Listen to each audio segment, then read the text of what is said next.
The Kepler research station hung in the void like a mechanical spider, its 8 arms extending from a central hub, bristling with weapons and sensor arrays. Marcus had spent 3 days studying the facility from long range, mapping patrol routes and identifying weak points, while Spark shared increasingly disturbing details about what happened inside those sterile walls. "They're not just prisoners," Spark explained as they watched a heavily armed transport dock with the station.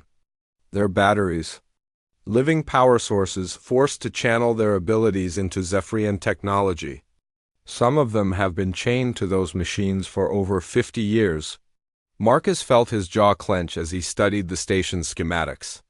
The Zephyrians had built their research facility like a fortress, with overlapping defensive fields and enough firepower to hold off a full military assault. But they'd made one crucial mistake. They'd designed it to keep people out, not to keep someone like Spark in. 37 of your people," Marcus said, reviewing their infiltration plan for the 100th time. "You're sure you can locate them all?" "I can feel them," Spark replied, his scales shifting to a deep blue that Marcus now recognized as intense concentration. "Their minds call out across the darkness, even through the Zephyrian conditioning. Pain leaves marks that my people can sense, like scars on the universe itself." Over the past 2 weeks since Spark's transformation, Marcus had watched his companion grow into something that defied easy description.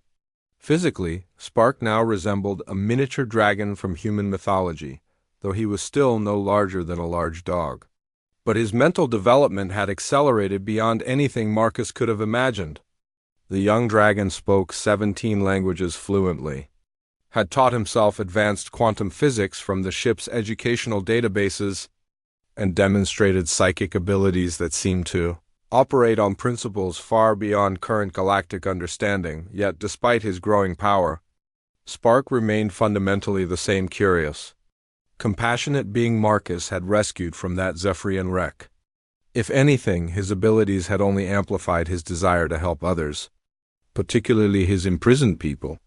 "The hardest part will be getting inside without triggering their security protocols," Marcus said, making final adjustments to their approach vector. "Once they know we're there, they'll start killing hostages." "Leave that to me," Spark said confidently.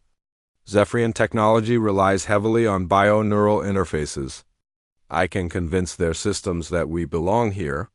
Marcus had learned not to question Spark's capabilities, no matter how impossible they seemed. Over the past weeks, he'd watched his companion do things that violated several fundamental laws of physics, always with the casual ease of someone adjusting a radio frequency. The rusty wrench approached the station on what appeared to be a routine supply run, its transponder broadcasting the codes Spark had plucked from the Zephyrian communications network. To the station's sensors, they were just another automated cargo hauler delivering raw materials for ongoing experiments. "Docking Bay 7, came the bored voice of a Zephyrian traffic controller. "Proceed to automated unloading. No crew interaction required." "Acknowledged, Station Control," Marcus replied, guiding his ship toward the indicated docking port. Beginning docking sequence. As the rusty wrench settled into its assigned berth, Marcus felt the familiar mixture of excitement and terror that preceded every dangerous operation. But this time was different. This time, he wasn't just risking his own life for salvage profit or survival. He was helping to free an entire species from systematic enslavement. "Ready?" Spark asked, his golden eyes bright with anticipation. "Let's go liberate some dragons," Marcus replied. The docking bay was largely automated, with only a handful of Zephyrian technicians overseeing the cargo handling systems.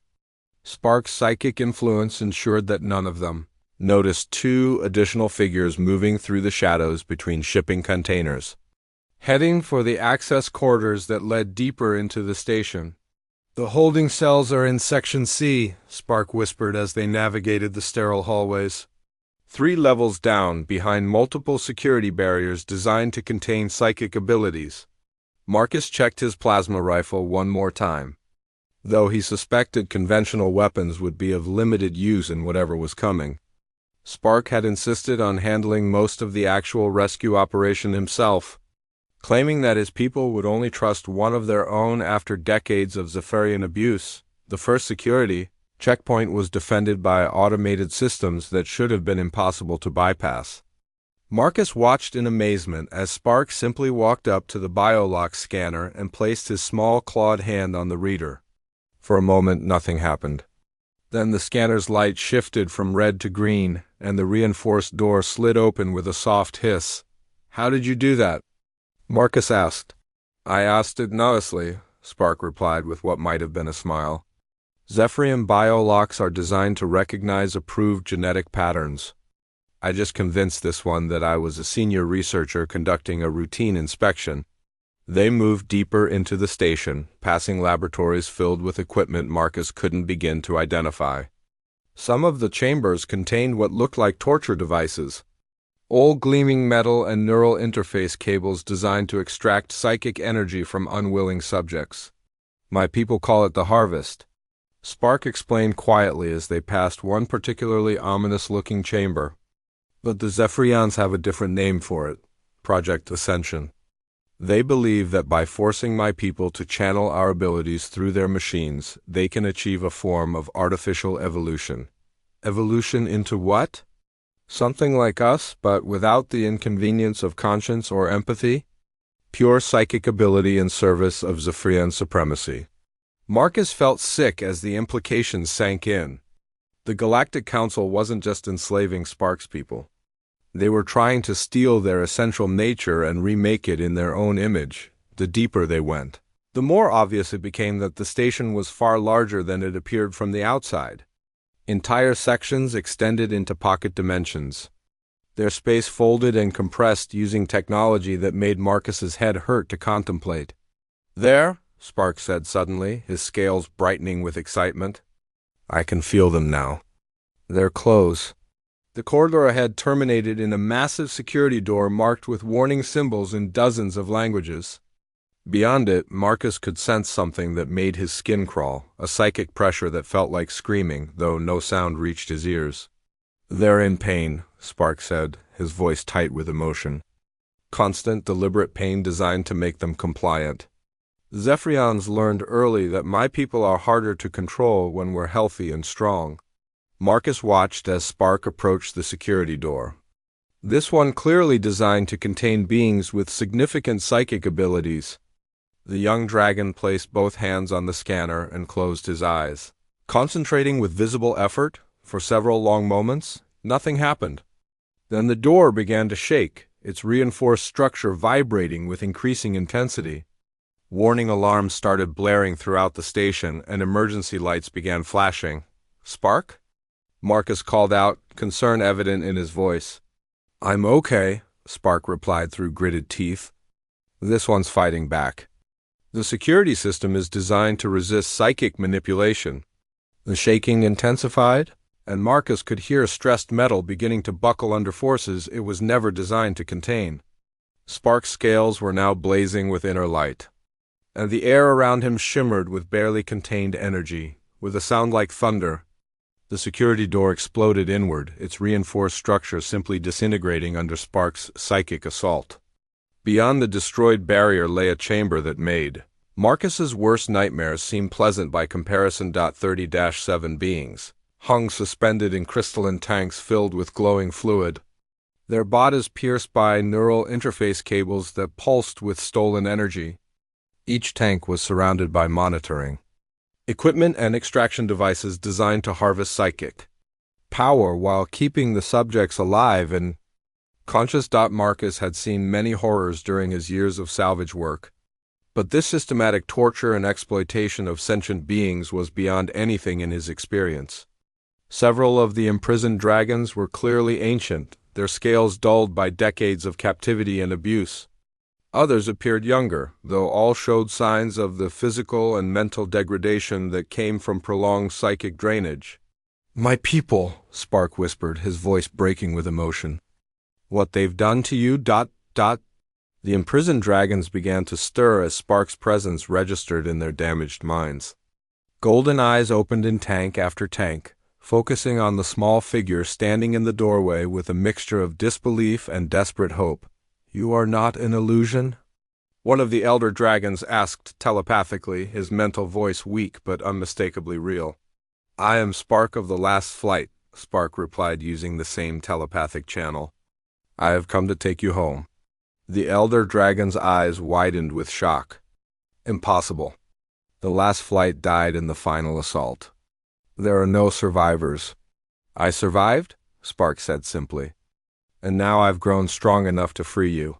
Marcus watched in fascination as Spark moved from tank to tank, his hands glowing with the same golden light as his eyes. Where he touched the crystalline surfaces, the containment systems began shutting. 6 weeks had passed since Marcus found Spark drifting in the Zephyrian wreckage, and the changes were remarkable. What had started as a creature barely larger than a house cat had grown to the size of a medium dog, its scales now shimmering with an inner light that seemed to pulse with its emotions. The wounds from the chains had healed completely, leaving only faint silver lines that looked more like decorative markings than scars, but it wasn't just Spark's physical growth that amazed Marcus. The young dragon's mental development was progressing at an incredible rate. Within the first week, Spark had mastered basic English vocabulary and was constructing simple sentences. By the third week, they were having actual conversations. Though Spark's unique perspective on the universe often left Marcus scrambling to understand concepts that had no human equivalent, the rusty wrench had become more than a ship during those weeks. It had become a home in a way Marcus had never experienced. Spark had claimed the co-pilot's chair as his own, spending hours watching Marcus navigate between salvage sites, while asking endless questions about human technology and culture. The small dragon's curiosity was infectious, and Marcus found himself seeing his own world through new eyes. "Marcus, why do humans build things that break?" Spark asked one morning as they approached another debris field, this one the result of a merchant convoy that had run afoul of pirates 3 days earlier. "What do you mean?" Marcus replied, making final adjustments to their sensor array. "Your ship. Always fixing, always replacing parts. Why not build it to last forever?" Marcus chuckled. "Because nothing lasts forever, buddy. Everything breaks down eventually. The trick is to build things that can be repaired and improved." Spark considered this while watching the stars wheel past the viewport. "My people build to last forever. Or we did before." It was the first time Spark had mentioned his own species directly, and Marcus felt his attention sharpen. Over the past weeks he'd tried several times to learn more about where Spark came from, but the young dragon had always deflected the questions with obvious discomfort. "Before what?" Marcus asked gently. Spark's scales shifted to a darker blue, a sign Marcus had learned indicated sadness or distress. "Before the harvest came. Before they took us all." "The harvest?" "Zephyrians call it different things. To them, it was just another conquest. But they didn't come for our worlds or our resources. They came for us." "For what we could become?" Marcus felt a chill that had nothing to do with the ship's climate control. "What do you mean, what you could become?" Spark turned to look at him with those golden eyes, and Marcus saw an ancient sadness that seemed impossible in someone so young. "We grow, Marcus. Not just bigger, but more. Our minds expand, our abilities develop. Given time, any one of us could become—" The young dragon trailed off, struggling with concepts that clearly had no human equivalent. "Powerful?" Marcus suggested. "More than powerful. We become shapers, able to change reality with thought and will. But only if we grow properly, if we learn and develop as we're meant to." Understanding crashed over Marcus like a cold wave. "That's why they chained you. They were stopping you from developing your abilities." "The chains were just part of it," Spark said quietly. "The real control was in my mind. They put things there, barriers and locks to keep me small and weak. You freed my body, but the chains in my mind are still there." Marcus stared at his companion, his heart aching at the implications. "How do we remove them?" "I don't know. My people's knowledge of such things died with them. I'm probably the last of my kind, and I'm just a child who never learned what I needed to know." The hopelessness in Spark's voice was devastating. Marcus reached over and gently stroked the young dragon's head, feeling the warm, smooth scales beneath his fingers. "Hey," Marcus said firmly. "You're not alone anymore, remember? We'll figure this out together." Before Spark could respond, the ship's proximity alarms began sounding. Marcus quickly turned his attention to the sensor display, where multiple contacts were rapidly approaching their position. "Zephyrian patrol ships," Marcus muttered, his hands flying over the control interface. "3 of them, coming in fast." Spark's scales instantly shifted to a deep red, a color Marcus had never seen before. "They found me." "Not necessarily," Marcus said, but even as he spoke, his comm system activated with an incoming transmission. The face that appeared on his screen was typically Zephyrian, tall, elegant, with the kind of predatory beauty that made humans instinctively uncomfortable. But there was something different about this one's eyes, a cold intelligence that spoke of significant rank and authority. "Human salvager," the Zephyrian said in accented but fluent English. "I am Commander Vexillar of the Enforcement Division. You will prepare to be boarded for inspection." "This is a registered salvage operation in neutral space," Marcus replied, trying to keep his voice steady. "You have no authority here." "We have authority wherever Galactic Council property is concerned," Vexillar said with a thin smile. "And you are currently in possession of extremely valuable Council property." Marcus glanced at Spark, who had gone perfectly still beside him. "I don't know what you're talking about." "The juvenile you removed from our transport vessel 6 weeks ago," Vexillar continued. "Did you think we wouldn't notice the theft of such a valuable specimen?" "Valuable specimen?" Marcus felt anger building in his chest. "You mean the baby you had chained up and tortured?" "A necessary restraint for a dangerous biological weapon," the commander replied without emotion. "One that you have foolishly allowed to develop unchecked. Prepare for boarding, or we will disable your vessel and take what we came for by force." Marcus looked at Spark again, seeing the fear and determination warring in those golden eyes. The young dragon had grown significantly over the past weeks, but he was still small, still vulnerable. Against 3 military vessels, the rusty wrench didn't stand a chance in direct combat, but Marcus hadn't survived 15 years of salvage work by being predictable. "All right," Marcus said into the comm. "You win. I'll shut down my engines and prepare for boarding." Vexillar's smile widened. "A wise decision, human?" Marcus cut the transmission and immediately began working his control panel with practiced efficiency. Spark watched him with growing excitement as he realized what Marcus was planning. "The debris field?" Spark asked. "The debris field," Marcus confirmed, adjusting their course to dive directly into the thickest concentration of wreckage. "These patrol ships are fast and well-armed, but they're not built for precision maneuvering in tight spaces." The rusty wrench plunged into the twisted maze of destroyed merchant vessels and cargo containers, Marcus's years of experience guiding them through gaps barely wider than their hull.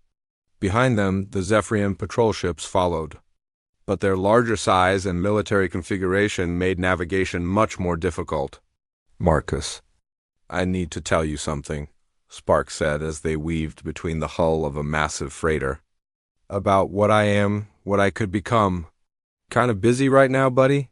Marcus replied through gritted teeth as he narrowly avoided a collision with a tumbling cargo pod. "This is important. If they catch us, if they take me back, I won't survive the process they have planned. And if I die, the knowledge dies with me." Marcus spared a quick glance at his companion. "What knowledge?" "The location of the others." Marcus nearly flew them into an asteroid in his surprise. "Others? You said you were the last of your kind?" "The last free one," Spark clarified. "But there are others, hidden away in Zephyrian research facilities. Adults who have been enslaved for decades, forced to use their abilities for council purposes. I'm the only one who knows where they are." The implications hit Marcus like a physical blow. This wasn't just about rescuing one abandoned child. It was about an entire species that had been enslaved and exploited by the Galactic Council. And Spark was the key to finding them. "How do you know this?" Marcus asked as he guided them through another section of wreckage. "Genetic memory," Spark explained. "As I grow, as the mental barriers weaken, I remember more of what my people knew. The locations, the security codes, the weaknesses in the Zephyrian systems, but I'm still just a child. I can't act on this knowledge alone. A plasma blast streaked past their viewpoint, followed by Commander Vexelar's voice on the emergency frequency. Cease your evasion, human. Surrender the specimen and your death will be quick. They're not taking you, Marcus said firmly, pushing the rusty wrench's engines to their limits. Whatever it takes, they're not taking you. Marcus, Spark said quietly, there's something else. About what I'm becoming. The mental barriers are breaking down faster now since I've been free.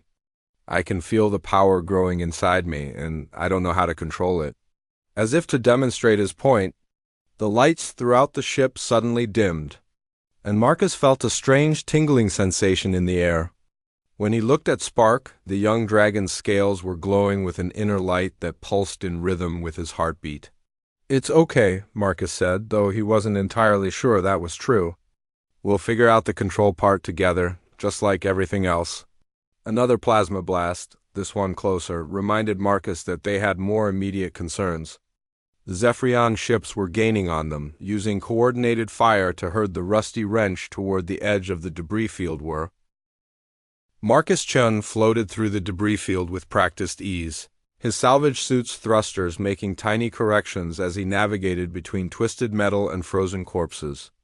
The battle had ended 3 days ago, leaving behind the usual graveyard of destroyed ships that followed every major engagement between the Galactic Council forces and the rebel colonies. His ship, the rusty wrench, hung motionless a kilometer away, its sensors continuously scanning for anything valuable enough to justify the fuel costs of this expedition. Marcus had been working salvage for 15 years, ever since the war began, and he'd learned to spot the difference between worthless scrap and genuine treasure. Another Zephyrian cruiser, he muttered into his cum, updating his salvage log. The sleek vessel had been split almost in half, its organic curves now twisted into an ugly gash that exposed multiple decks to the vacuum of space. Zephyrian ships always looked like someone had grown them rather than built them, all smooth lines and biomechanical interfaces that made human engineers uncomfortable. Marcus activated his cutting torch and began working on the cruiser's hull, looking for access to the cargo holds. Zephyrian military vessels often carried exotic materials that fetched good prices on the black market, especially the crystalline power cores that powered their organic technology. 20 minutes of careful cutting gave him entry into what appeared to be a storage deck. His suit's lights illuminated rows of containment cells, each one designed to hold something alive during transport. Most were empty, but a few still contained the desiccated remains of various alien species. Marcus grimaced behind his helmet. The Zephyrians were known for their exotic pet trade, capturing rare creatures from primitive worlds and selling them to wealthy collectors across the galaxy. He was about to move to the next deck when his motion sensors picked up something unusual. A faint vibration was coming from the far end of the storage bay, barely detectable through his suit sensors. Marcus pushed off from a support beam and glided toward the source of the disturbance. The containment cell at the end of the row was larger than the others, clearly designed for something significant. Unlike the other cells, this one was still powered, its bioluminescent walls pulsing with a weak but steady rhythm. Marcus approached cautiously, his hand instinctively moving to the plasma cutter on his belt. Inside the cell, something moved. It was small, no bigger than a house cat, covered in scales that shifted color from deep blue to silver depending on the angle of his lights. 4 wings were folded tightly against its serpentine body, and a long tail whipped back and forth with obvious distress. But what caught Marcus's attention were the chains. Heavy metal restraints bound the creature's wings, neck and tail, each link inscribed with symbols that hurt to look at directly. The chains were clearly designed not just to restrain but to cause pain, biting deep into the creature's flesh wherever they touched. Dried blood, or something like blood, had crystallized around the wounds. What the hell? Marcus breathed, pressing closer to the transparent aluminum barrier. The creature looked up at him with eyes like liquid gold, and Marcus felt something twist in his chest. Those eyes held an intelligence that was unmistakably sentient, along with a pain and desperation that needed no translation. The creature was dying. Slowly and deliberately. Marcus had seen a lot of cruelty in his years of salvage work, but this was different. This was systematic torture designed to prolong suffering for as long as possible. The Zephyrians were known for their casual brutality toward species they considered inferior. But this level of deliberate sadism was extreme even for them. The creature made a sound, barely audible through the cell's containment field. It wasn't quite a whimper, but it conveyed the same message of pain and hopelessness. Marcus found himself reaching out toward the barrier, knowing the gesture was pointless but unable to stop himself. "Easy there, little guy," he said softly. "Let me figure out how to get you out of there." The cell's control interface was written in Zephyrian bioscript, the flowing symbols that looked more like living organisms than text. Marcus had picked up enough of the language during his salvage career to navigate basic ship systems. But this was clearly a specialized containment system designed for dangerous cargo. He spent several minutes working through the interface, his universal translator struggling with the more technical terms. The system seemed to have multiple security protocols, each one requiring a different authorization code. But there was also an emergency release function, probably designed to jettison dangerous cargo in case of ship damage. Marcus hesitated for a moment. Opening an unknown containment cell was exactly the kind of stupid decision that got salvagers killed. For all he knew, the creature inside was some kind of biological weapon or parasitic organism that the Zephyrians had been transporting for military purposes. But those golden eyes held his gaze, and Marcus found himself thinking about all the times he'd wished someone would take a chance on him. Growing up in the slums of Earth's lunar colonies, he'd been written off by most of society before he was old enough to walk. It had taken one person, his mentor Sarah Martinez, to see potential where everyone else saw just another throwaway kid. "Screw it," Marcus muttered. Activating the emergency release, the containment field flickered and died, and the cell door slid open with a soft hiss. The creature inside didn't move at first, as if unable to believe the barrier was actually gone. Then it tried to stand, and Marcus saw how badly the chains had damaged its mobility. Without thinking, Marcus cycled through his suit's airlock and entered the storage bay directly. The artificial gravity was still functional, allowing him to walk normally as he approached the open cell. Up close, the creature was even more obviously in distress, its breathing shallow and labored. "It's okay," Marcus said, keeping his voice as soothing as possible. "I'm going to help you." The creature watched him approach with obvious wariness, but it didn't try to flee. Marcus knelt beside it and examined the chains more closely. The metal was some kind of exotic alloy he didn't recognize, inscribed with symbols that seemed to writhe and shift when he looked at them directly. The locks were biometric, designed to respond only to Zephyrian genetic markers. Marcus pulled out his plasma cutter and adjusted it to its finest setting. "This might hurt a little, but I need to cut these chains." "Try to hold still." The creature seemed to understand, pressing itself flat against the cell floor and closing its eyes. Marcus began the delicate work of cutting through the restraints, being careful not to damage the creature's scales or underlying tissue. The exotic metal resisted his cutter more than expected, requiring multiple passes to sever each link. As each chain fell away, the creature's breathing became easier and some of the tension left its small body. Marcus worked methodically, cutting away the restraints around its wings first, then its neck, and finally the complex arrangement that had bound its tail. The whole process took nearly an hour, and by the end, both Marcus and the creature were exhausted. When the last chain hit the deck with a metallic clang, the creature opened its eyes and looked at Marcus with something that might have been gratitude. It tried to stand again, managing to get its legs under it but swaying dangerously. "Easy there," Marcus said, reaching out instinctively to steady the small form. To his surprise, the creature didn't flinch away from his touch. Instead, it leaned into his gloved hand, a faint purring sound emerging from its throat. Marcus felt something warm spread through his chest, a sensation he hadn't experienced in years. Out here in the void, surrounded by death and destruction, he'd found something worth saving. something that needed him. "All right, little dragon," he said, using the first description that came to mind. "Let's get you out of this graveyard." The creature's head tilted at the word dragon, and Marcus could have sworn he saw recognition in those golden eyes. It made another sound different from before, almost like it was trying to speak. Marcus carefully scooped up the creature, surprised by how light it felt despite its obvious muscle tone. The scales were warm to the touch, even through his suit's gloves, and he could feel a faint vibration that might have been a heartbeat or some other alien physiological process. "My ship's not much to look at, but it's got heat and food and a medical bay that might be able to help with those wounds," Marcus explained as he carried the creature toward his entry point. "We'll figure out the rest as we go." The journey back to the Rusty Wrench took longer than usual, partly because Marcus was being extra careful with his passenger, and partly because he kept stopping to check on the creature's condition.